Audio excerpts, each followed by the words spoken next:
मौसम कौन कुटिल खलकामी, जही तन दियो ताही बिसरायो, ऐसो नमक हरामी। भर भर उदर विषय को धावत, जैसे सूकर गामी। हरिजन छाड़ हरि विमुखन की, निस्दिन करत गुलामी। सूर पतित को ठोर कहाँ है, ये स्थिति। हूं पतितन को राजा। सूरदास जी ने बहुत पदों में एक सूर विनय पत्रिका ही अलग गीता प्रेस ने प्रकाशित की है।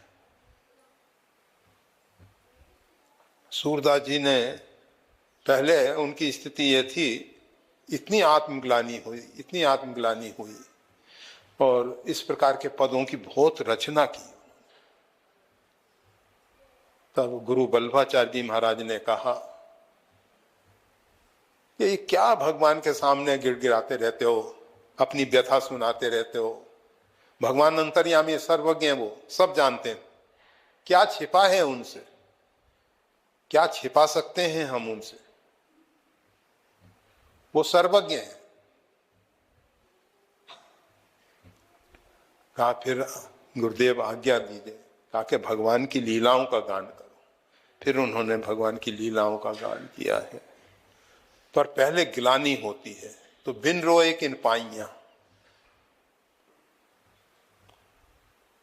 इतनी गिलानी से हम भर जाएं, इतना पश्चाताप हो कि कौन से हमारे ऐसे कर्म हैं जो परमात्मा तक पहुंचने में बाधक बन रहे हैं, अवरोध बन रहे हैं। कितने हम भयंकर पापी हैं।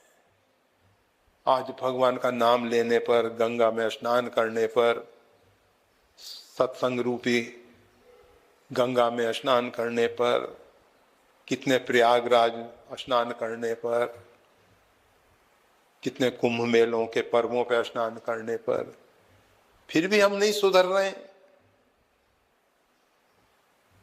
तो इस प्रकार की ग्लानि होनी चाहिए।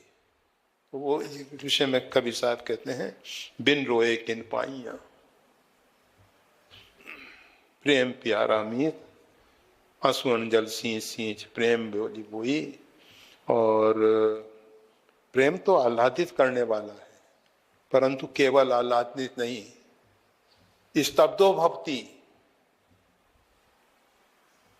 प्रेम में स्तब्ध भी हो जाता है, कभी जड़वत हो जाता है, कभी पिशाचवत हो जाता है, कभी उन्मत्त हो जाता है।